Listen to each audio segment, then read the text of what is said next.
This 95-year-old farmer thought he could escape his past until the Mexican cartel discovered who he really was. What would you do if your darkest secrets came back to threaten everything you love? I heard the trucks before I saw them. Big black ones with tinted windows, coming up my dirt road, kicking up dust clouds that reached as high as the old oak tree. My bones ached as I pulled myself out of bed. At 95 years old, everything hurts, but some days are worse than others.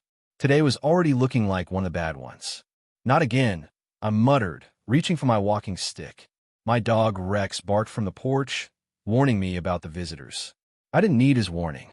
Those trucks have been showing up more and more lately. My farm isn't much to look at anymore. 200 acres of corn, a small house that needs painting, and a red barn that's seen better days. But it's mine.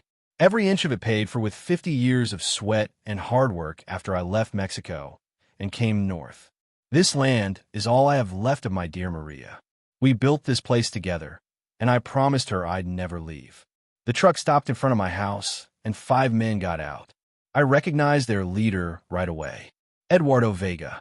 Fancy suit, expensive watch, and that smile that never reached his eyes. The others were just muscle, young men with hard faces and guns barely hidden under their jackets. "Buenos dias, old man," Eduardo called out as I stepped onto my porch. Rex growled beside me. "Beautiful morning to reconsider my offer, don't you think?" I didn't answer, just stared at him. The Sinaloa cartel had been trying to buy my land for months. First with money, then with threats. Still not talking? That's okay. Maybe this will loosen your tongue. Eduardo snapped his fingers, and one of his men handed him a folder. He walked up to my porch and dropped it at my feet. "You should remember this, Jeff Torres." Those words hit me like a punch to the gut. Jefe Torres, a name nobody had called me in 40 years. With shaking hands, I picked up the folder and opened it. Inside was an old police badge. My police badge. Chief Miguel Torres, Sonora State Police, 1970 to 1984. Ow! The word escaped my lips before I could stop it. Eduardo's smile grew wider. My father kept very good records of the men who wronged him, especially the police chief who arrested him and sent him to rot in prison. He leaned in closer. "You thought you could just disappear, change your name, and play farmer for the rest of your life?" Memories I'd buried deep came flooding back. The raids, the arrests, the death threats. The reason I'd fled north with Maria and our young daughter. "I'm just a farmer now," I said, my voice steadier than I felt. "Have been for decades. A farmer who owns the perfect piece of land for moving our products across the border." Eduardo looked out over my corn fields that stretched all the way to the tree line. "Such a shame your barn caught fire." My barn. I turned to look, and sure enough, smoke was rising from the far side of my property. The barn where I kept my tractor, my tools, my memories. Eduardo's men laughed as I watched my barn burn. "Next time it might be your house, Jeff Torres. Or maybe we'll pay a visit to that pretty granddaughter of yours in the city. Lucia, right?" The newspaper reporter. Ice filled my veins. They knew about Lucia. "You have 3 days to sign over your land," Eduardo said, walking back to his truck. "Or we'll finish what should have been done to you 40 years ago." As they drove away, I sank into my old rocking chair, the folder clutched in my hands. I'd spent 4 decades building a new life, becoming Miguel Hernandez the farmer, hiding the truth from everyone, even my own family. Now it was all crashing down around me. And Lucia was coming to visit tomorrow. My sweet granddaughter, who thought her abuelo was just a simple farmer with simple stories. How could I tell her that everything she knew about me was a lie?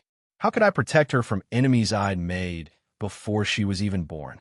I looked down at the badge in my trembling hands. Chief Torres, the man I used to be, the man who knew how to fight back. Maybe it was time for Chief Torres to return. But as night fell and I stood among the smoldering ruins of my barn, I found something that made my blood run cold. A photo of Lucia leaving her apartment building, taken just days ago, with a red question mark drawn across her face.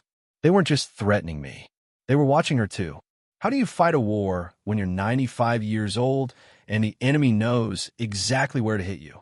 Tomorrow, when Lucia arrives, what will I tell her? And will telling her put her in even more danger? The smell of coffee woke me from a restless sleep. For a moment, I thought Maria was still alive, making breakfast in the kitchen like she used to. Then reality came crashing back. It wasn't Maria. It was Lucia, my granddaughter, who had arrived early while I was still asleep. Abuelo, she called when she heard me shuffling down the hallway. I made your favorite, strong coffee and huevos rancheros. Lucia looked so much like her grandmother. Same dark eyes, same gentle smile. At 32, she was already making a name for herself as an investigative reporter for a big newspaper in Dallas. Smart, fearless, and too curious for her own good. Just like I used to be. What happened to the barn? She asked as we sat at the kitchen table. I saw it when I drove in. Was there a fire? I stared into my coffee cup. This wasn't how I wanted to start our visit, but after finding that marked photo, I couldn't risk keeping her in the dark. Lucia, I said slowly, there's something I need to tell you. Something I should have told you a long time ago. But before I could continue, Rex started barking furiously outside. Through the window, I saw dust clouds rising from the road. The black trucks were coming back, a day earlier than promised. Who's that? Lucia asked, moving toward the window. Get away from there. I snapped, pulling her back. The fear in my voice surprised us both. Listen to me carefully. Those men are dangerous. They're Cartel. Her eyes widened. Cartel? Why would they?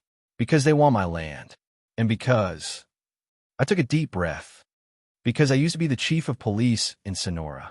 I put away a lot of bad men, including Eduardo Vega's father. Lucia stared at me like she was seeing a stranger. In many ways, she was... Your real name isn't Miguel Hernandez? She whispered. No, it's Miguel Torres. I changed it when we came north in 1984. Your grandmother and I, we started over. We had to. The trucks were getting closer. I moved quickly to my bedroom and pulled an old wooden box from under my bed. Inside was a revolver I hadn't touched in years. Abuelo, you can't be serious, Lucia said, watching me check the chambers. We should call the police. And tell them what? That men who don't officially exist are threatening a man who doesn't officially exist. I shook my head. The local police can't help us. Some might even be on Vega's payroll. The trucks stopped outside. I looked at Lucia, my heart breaking. I'm sorry for bringing this danger to your door. I thought the past was buried. I was wrong. To my surprise, Lucia's fear was replaced by determination. She pulled out her phone. We're going to fight back, Abuelo. But not with that gun. With this. She opened her camera app. I'm a reporter, remember? We need evidence. She was right. A gun in my shaky hands wouldn't do much against Vega's men. But proof of their threats?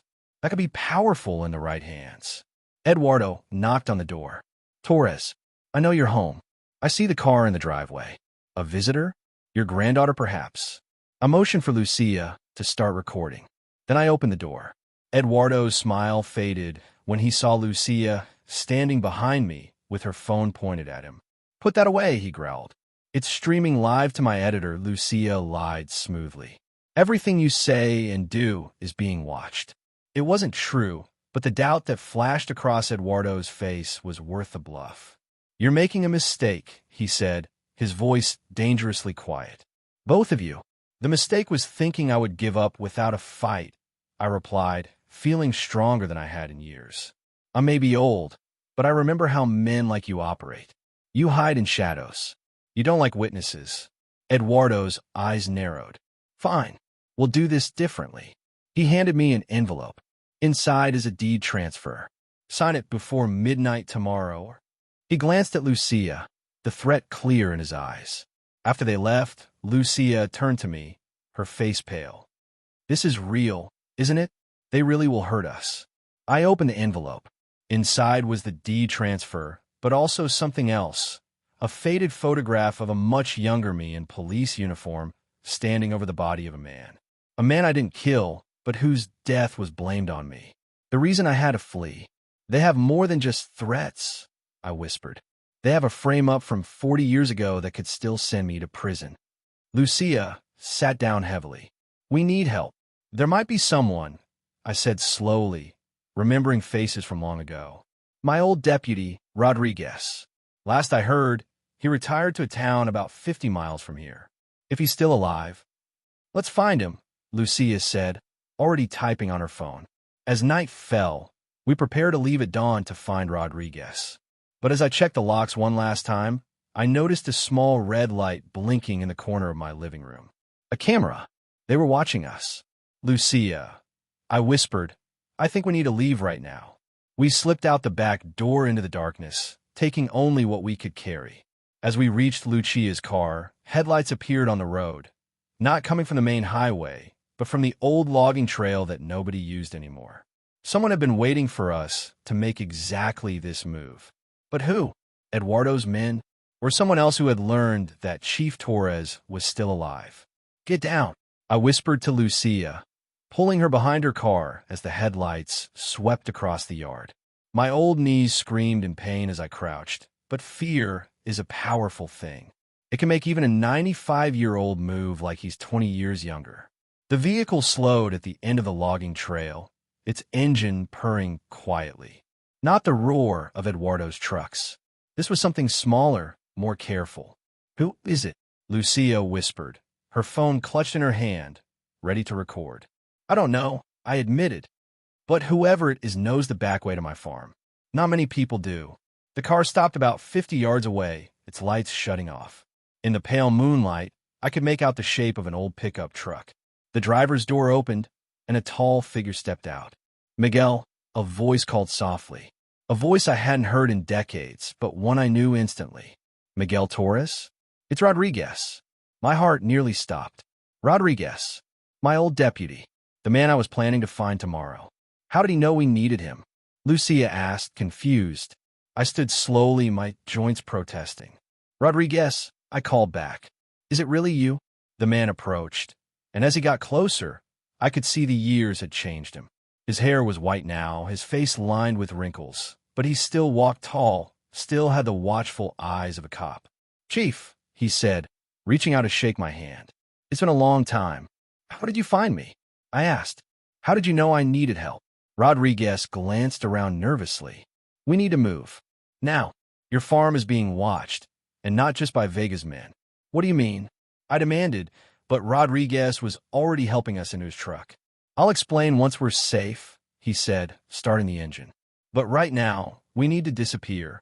As we drove away from my farm, perhaps for the last time, I looked back at the little house where Maria and I had spent our golden years. The place where I thought I'd die peacefully in my sleep someday. Now, it was just another thing the cartel was taking from me. Rodriguez drove us deep into the countryside, taking back roads I didn't even know existed. Finally, after nearly an hour, we pulled up to a small cabin hidden among pine trees. My fishing cabin, he explained as he ushered us inside. No one knows about it except my son, and he's in Alaska. The cabin was simple, one room with a wood stove, a table with chairs, and a couple of beds. Rodriguez lit a lantern, casting warm light across the space. Now, I said, sitting down heavily at the table, tell me how you knew to come for us. Rodriguez poured 3 cups of coffee from a thermos. I've been keeping tabs on you for years, Chief. Ever since you disappeared. I knew you weren't dead, no matter what the official story said. But why tonight? Lucia pressed. How did you know we were in danger? Rodriguez looked at me, his eyes serious. Because Vega's father is out of prison. Got released last week on a technicality. First thing he did was put out word he was looking for the cop who put him away 40 years ago. I felt the blood drain from my face. Carlos Vega is free? Rodriguez nodded. And his son Eduardo has been running the business while Daddy was locked up. Now, they're reunited and twice as dangerous. Lucia looked between us. So there are 2 Vegas after you now? It gets worse, Rodriguez said, pulling out his phone and showing us a news article. 3 days ago, the current police chief of Sonora was found dead. Shot execution style. The same day, 2 judges and a prosecutor from back in our day were also killed. My mouth went dry. They're eliminating everyone who helped put Carlos away. And anyone who might remember the real story, Rodriguez added meaningfully. What real story? Lucia asked, her reporter instincts kicking in. I exchanged a look with Rodriguez. There were things I'd never told anyone, not even Maria. Things about that final case that had made me flee Mexico with my family. Carlos Vega wasn't just another cartel boss, I said slowly. He had connections, high-level government connections. When we arrested him, we found a book, names, dates, amounts. Everyone he'd paid off, including the governor, Rodriguez added, and federal officials, even some American Border Patrol agents. Lucia's eyes widened. You had proof of corruption at the highest levels. I nodded. That's why they framed me for murder. To discredit anything I might say. To make sure that book never became public evidence. But you kept it, Rodriguez said. It wasn't a question. I stayed silent for a long moment. Then, yes, I kept it. Where? Lucia asked. I tapped my temple. Up here. I memorized the important parts before they took it from me. Names, dates, amounts.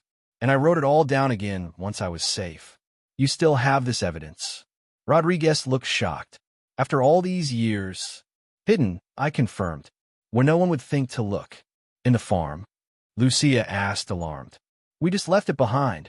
I smiled for the first time that night. No, Mija, not at the farm. Somewhere much safer. At that moment, a twig snapped outside. Rodriguez immediately doused the lantern, plunging us into darkness. We froze, barely breathing, as footsteps approached the cabin. Police, a voice called. Open up. Rodriguez pulled a gun from his waistband. That's not the police, he whispered. They wouldn't have found us this fast. I looked at Lucia, fear gripping my heart. Had I just led my granddaughter into a trap? And was the evidence I'd hidden for 40 years, evidence that could bring down not just the Vegas, but corrupt officials on both sides of the border, about to die with us? The windows shattered first. Glass sprayed across the cabin floor as bullets tore through the darkness. I grabbed Lucia and pulled her down behind the old wood stove, the only solid cover in the small space. Police, the voice called again, but the gunfire told a different story. Rodriguez fired back, 2 quick shots through the broken window. Back door, he hissed at us. There's a tunnel under the woodpile. Old smuggler's route. Go. I hesitated. I couldn't leave him to face them alone. Go. Rodriguez insisted. The book is more important than either of us, Chief. You know that. He was right. The evidence I'd hidden could bring down not just the Vegas, but an entire network of corruption that had festered for decades. I grabbed Lucia's hand, and we crawled to the back of the cabin. The door there was little more than planks nailed together, opening to a small clearing where firewood was stacked against the wall. Move the wood, I told Lucia as Rodriguez exchanged more gunfire with our attackers. Together, we pulled away split logs until we found the trapdoor beneath. It was heavier than I expected, and my old arms strained to lift it. I've got it, Abuelo, Lucia said, taking over. The trapdoor revealed a dark hole with a ladder leading down. The smell of damp earth rose from below. Ladies first, I said, helping Lucia onto the ladder. Just then, the front door of the cabin burst open. I heard Rodriguez shout, followed by 2 gunshots and a heavy thud. Rodriguez! I called out. No answer. The tunnel below was pitch black, but we had no choice. I followed Lucia down the ladder, pulling the trapdoor shut above us. Moments later, we heard footsteps overhead. Down here, someone shouted. They went down here. We had seconds, maybe less. I fumbled in my pocket for the small flashlight I always carried, a habit from my police days that had never left me. The beam revealed a narrow dirt tunnel stretching ahead. Run, I whispered to Lucia. We moved as fast as we could, which for me wasn't very fast at all. My breath came in ragged gasps, my heart pounding dangerously in my chest. Behind us, the trapdoor was flung open, and light poured into the tunnel. There they are, a voice shouted. A bullet whizzed past my ear, embedding itself in the dirt wall. I'm slowing you down, I gasped to Lucia. Go ahead. Not a chance, she replied, gripping my arm tighter. We do this together. Ahead, the tunnel forked. Without hesitation, I pulled Lucia to the right. This way. How do you know? She asked as we stumbled forward. Smugglers' tunnels always have a pattern, I explained between labored breaths. Right, then left, then right again leads to water. Sure enough, after 2 more turns, We emerged into a wider space where a small underground stream flowed. The water was only ankle deep, but the current was strong. Follow it downstream, I instructed. Water always leads to people. We waded into the cold stream, the water numbing my aching legs. Behind us, voices echoed in the tunnel, confused by the fork. They went left, someone shouted, guessing wrong. For now, we had a lead, but it wouldn't last long. These men were professionals. They'd figure out their mistake quickly. Abuelo, Lucia whispered as we moved through the water. Who was that? Not Eduardo's men. No, I replied grimly. Those were professionals. Hire guns, maybe even corrupt cops. But how did they find us so quickly? I had been wondering the same thing. Someone must have been tracking us. But who? The tunnel widened, and the ceiling grew higher. The stream deepened to our knees, then our waists. Swimming was out of the question for me. My old bones wouldn't handle the cold. There's got to be an exit soon, I said, more to myself than to Lucia. As if in answer, I spotted a metal ladder embedded in the wall ahead, leading up to what looked like another trapdoor. There, I pointed. We made our way to the ladder, and Lucia climbed up first to push at the trapdoor. It didn't budge. It stuck, she said, pushing harder. We're locked from the outside, I added, fear creeping into my voice. Behind us, splashing sounds indicated our pursuers had found the right path. They were gaining on us quickly. Try again, I urged. Put you back into it. Lucia braced herself and pushed with all her strength. The trapdoor moved slightly, then gave way, revealing starlight above. She pulled herself out, then reached down to help me. My arms felt like lead as I climbed the ladder. Every muscle screamed in protest. But the sound of men wading through water, getting closer by the second, gave me a burst of energy I didn't know I still had. Lucia's strong hands gripped mine, pulling me up and out of the hole. We found ourselves in a drainage ditch beside a rural highway. In the distance, headlights approached. Flag them down, I gasped, collapsing on the ground. Lucia ran to the roadside, waving her arms. The approaching vehicle, a semi-truck, slowed and stopped. The driver, a middle-aged woman with kind eyes, rolled down her window. You folks need help? She asked, taking in our wet clothes and desperate faces. My grandfather is sick, Lucia said quickly. We need to get to a hospital. The driver hesitated only a moment before nodding. Hop in. As Lucia helped me into the truck, I glanced back at the drainage ditch. Dark figures were emerging from the trapdoor, scanning the area. We need to move fast, I whispered. The truck pulled away, leaving our pursuers behind for now. But they had found us once. They could find us again. Where to? The driver asked. I exchanged a look with Lucia. Where could we go? Who could we trust? Rodriguez was likely dead, and anyone connected to my past life might be compromised. Then I remembered. The book. My hidden evidence. If we could get to it, we might have leverage, something to bargain with, or at least expose the truth if the worst happened.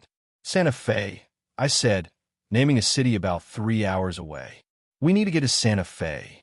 The driver nodded and settled in for the drive. As highways rolled by, I finally had a moment to breathe, to think. Abuelo, Lucia said quietly, so the driver couldn't hear. You never told me where you hid this book. I smiled tiredly. I didn't hide a book, Mija. I hid the information. Where? In plain sight. In the one place no one would think to look. I tapped my chest. In Maria's grave. Lucia's eyes widened. Abuela's grave? How? When she died 15 years ago, I had something engraved on the inside of her casket. Names, dates, account numbers. Everything needed to expose the Vegas and their network. But why there? Lucia asked, horrified. Because no one would look there, I explained. And because I knew someday I might need to prove my innocence. To explain to you and your mother why I did what I did. Why I lied about who I was all these years. Lucia took my hand. I understand now. I squeezed her hand in return, but my relief was short-lived. A thought occurred to me that turned my blood to ice. The cemetery, I whispered. It's on the edge of my property. What are you saying? If Eduardo Vega gets my land, he gets Abuela's grave too, Lucia finished, understanding dawning on her face. And with it, he would get the evidence that could destroy him and his father. The evidence, that was my only leverage. Our only hope. We need to get there first, I said urgently, before they realize what I've done. But as the truck rumbled through the night, a new fear gripped me. What if someone already knew? What if that was why they wanted my land so badly? Not for smuggling routes, but for what was buried there. And if they knew about the evidence, they knew about Maria's grave, which meant we were already too late. The phone rang just as we were checking our old guns one last time. My heart jumped when I heard Commissioner Diaz's voice after all these years. "Torres, I got your message," he said, his voice low and quick. "I can't help you officially. The rot goes too deep, too high up." My hopes sank, but then he added, "But I'm turning in my badge tomorrow. Tonight, my security team won't ask any questions." Do you understand what I'm saying, old friend? I understood perfectly. Without saying it directly, Diaz was giving us one night to act with protection from the law. One chance to make things right. "Thank you," was all I could say. Rodriguez looked at me when I hung up. "So, we move tonight," I told the 4 men gathered in the small cabin. Lucia frowned at me from where she sat with her laptop. "Abuelo, you're 95 years old. Let me send all this evidence to the federal police instead." I shook my head. Evidence can disappear. Files get lost. People get paid off. We need to catch Eduardo with proof no one can ignore. The truth was harder to admit. I wanted to face the man who had burned my barn, threatened my granddaughter, and tried to steal my land. The man who knew my darkest secret. As darkness fell, 5 old men climbed into Rodriguez's truck. Our bones ached, but our eyes were sharp. We had spent decades pretending to be regular people, a farmer, a mechanic, a store owner, but underneath we were still the officers who had once fought the cartels together. "Remember," I told them as we drove toward Eduardo's huge house on the hill, "we're there for evidence only. No shooting unless absolutely necessary." The others nodded, but I saw the doubt in their eyes. They knew me too well. Eduardo's compound was surrounded by a tall fence with guards walking around it. But Rodriguez had found us a way in through an old drainage pipe that ran under the property. One by one, we squeezed through it, our old bodies protesting every inch. "I'm too old for this," wheezed Garcia as we emerged into a garden. "We were too old 20 years ago," Mendoza whispered back. Despite our age, we moved like shadows across the grounds. Our old training came back to us, muscle by muscle. I felt young again as we avoided security cameras and slipped past a guard sleeping in his chair. We had studied the building layout, thanks to Lucia finding property records online. Eduardo's office would be on the 2nd floor, East Wing. That's where we would find the proof we needed, records of bribes, threats, and illegal business. The house was mostly dark, with just a few lights on. We split into 2 groups. Ortiz and Garcia would watch the exits while Rodriguez, Mendoza, and I headed upstairs. The grand staircase creaked under our weight. At the top, we froze as a maid walked past with a stack of towels, but she didn't see us pressed against the wall in the shadows. "Third door on the right," I whispered, pointing down the hallway. The door was unlocked. Strange for a careful man like Eduardo. My police instinct screamed danger, but we had come too far to turn back. Rodriguez went in first, gun ready. Mendoza followed. I took a deep breath and stepped into the large office, expecting to find it empty. Instead, a desk lamp was on. Behind the expensive wooden desk sat not Eduardo, but Commissioner Diaz himself. He was counting stacks of money, his police uniform jacket hanging on a chair nearby. Our eyes met and time seemed to stop. For a moment, neither of us moved. "Chief Torres," he finally said, his voice tired. "I hoped you wouldn't actually come." Behind me, I heard Rodriguez's sharp intake of breath. Mendoza muttered something under his breath that sounded like a prayer. "Diaz," I said, my voice steadier than I felt. "What are you doing here?" He looked down at the money, then back at me. "What does it look like, old man?" "I'm getting paid." The betrayal hit me like a physical blow. Diaz had been my best student, the young officer I had personally trained and trusted. I had recommended him for promotion when I retired. And now he sat before me, taking money from the very criminals we had sworn to fight. "You taught me everything, Torres," Diaz said quietly, reaching slowly for the drawer where most men would keep a gun. "Including that sometimes You must compromise to survive. I never taught you to sell your soul, I replied, raising my old service weapon. My hand didn't shake. Some things your body never forgets. Rodriguez and Mendoza both aimed their guns at Diaz too, but the tension in the room told me they felt the same confusion and hurt that I did. This man had been our brother in arms.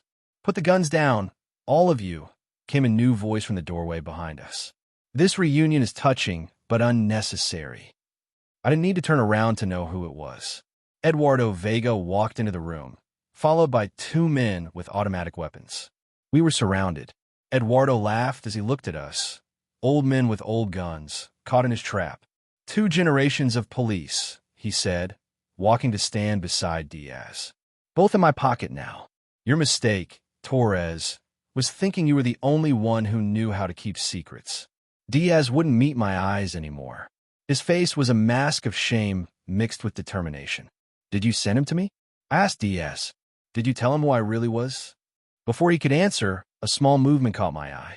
Through the cracked open door to a side room, I glimpsed Lucia slipping in silently, her phone held up, recording everything. Her eyes met mine for just a second, and I understood our real plan was just beginning. I just needed to keep Eduardo talking. You look surprised, old man, Eduardo said, walking around the desk to stand in front of me. Did you really think your past would stay buried forever?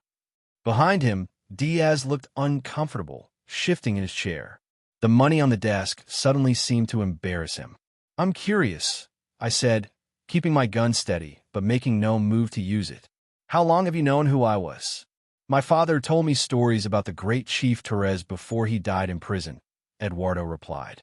The man who brought down half the cartel in the 1980s. When I saw your name on old land records, I got curious.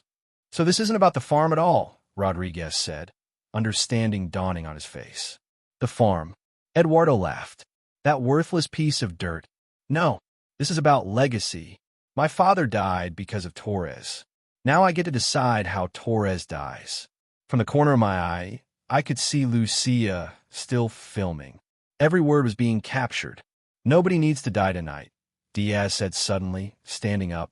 We had a deal, Vega. The old man signs over his land and disappears quietly. No killing. Eduardo gave him a look of fake surprise. Plans change, Commissioner. Did you really think I let them walk out of here to tell everyone about our arrangement? Diaz's hand moved toward his gun, but Eduardo's men raised their weapons first. Don't, Eduardo warned. Remember who really runs this region now. Outside, we heard shouts and the sound of running feet. Eduardo frowned and walked to the window. What now? He muttered. That distraction was all I needed. I nodded at Rodriguez and Mendoza. In one smooth motion, we dropped to the floor as Diaz pulled his gun and fired at Eduardo's men. Gunshots filled the room. I crawled toward Lucia's hiding spot while bullets flew overhead. Did you do it? I asked her over the noise. She nodded, eyes wide but determined. Live streaming to my newspaper's website. The editor has already called the federal police. Eduardo was shouting orders into a radio, his face twisted with rage. One of his men lay on the floor, not moving. The other was exchanging shots with Diaz, who had taken cover behind the desk. We need to get out now, I told her. Stay low and head for the door. More gunshots came from downstairs. Ortiz and Garcia must be in trouble. The sound of sirens grew in the distance. We had almost reached the door when Eduardo spotted us. His eyes locked with mine, filled with hatred. Torres, he yelled, raising his gun. 3 shots rang out at once. One from Eduardo, one from me, and one from Diaz. Eduardo fell back against the window, a look of surprise on his face. He touched his chest where blood was spreading across his expensive shirt.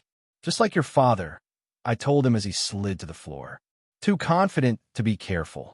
The sirens were very close now. Flashing lights filled the room from outside. Diaz stood up slowly, his own shoulder bleeding where a bullet had grazed him. Go, he told me, gesturing to a back staircase. I'll tell them you were never here. I looked at him, this man who had been both corrupt and, in the end, honorable enough to help us. No more running, I said. No more secrets. Federal agents swarmed into the room seconds later, shouting for everyone to get down. Lucia stepped forward, phone still recording. "I'm Lucia Torres from the National Journal," she said calmly. "I have evidence of everything that happened here tonight and the threats made against my grandfather." Dawn was breaking as we sat in the back of an ambulance. Blankets around our shoulders, cups of coffee in our shaking hands. Rodriguez, Mendoza, Ortiz, and Garcia were giving statements to serious-looking federal agents. Diaz sat in a police car, his future uncertain. My farm appeared on the horizon as we drove back, the morning sun lighting up my fields. The house was still standing, though the windows were shattered from the cartel's attack. My barn was still a pile of burnt wood, but was still mine. 3 days later, I sat on my porch again, watching as workers repair my roof. The land deed was back in my name, the threats gone. Eduardo Vega had survived his wounds, but would spend the rest of his life in prison, along with many of his men. Lucia joined me, sitting in the old chair that had been Maria's favorite. "The newspaper is calling you a hero," she said, showing me the front page with my picture. "Everyone's talking about Chief Torres and his last case." I sipped my coffee and looked out over the cornfields. Memories and regrets swirled in my mind, but for the first time in decades, there was no fear. "What will you do now that everyone knows who you really are?" Lucia asked. I felt both 95 and 35 years old at the same time. The young officer ready to fight for justice, and the old farmer who just wanted peace. "First, I'm going to plant next season's crop," I told her. "These fields won't farm themselves." She smiled, waiting for more. Then I continued. "I have some old case files I need to reopen. Your grandmother always said my biggest flaw was leaving things unfinished." In the distance, a truck approached, Rodriguez and the others returning with lumber to rebuild my barn. "I'm not the only one with unfinished business," I said. "There are other cartels, other corrupt officials. We may be old, but we remember how to fight." Lucia squeezed my hand. "Just promise me one thing, Abuelo." "What's that?" "No more secrets," she said. "From now on, we face things together." I looked at her determined face, so like her grandmother's, and nodded. Together, I agreed. No more secrets. As my old team pulled up to the house, I stood straighter than I had in years. The weight of my hidden past was finally gone. At 95, I had thought my life was nearly over. Now I realized it was simply taking a new turn.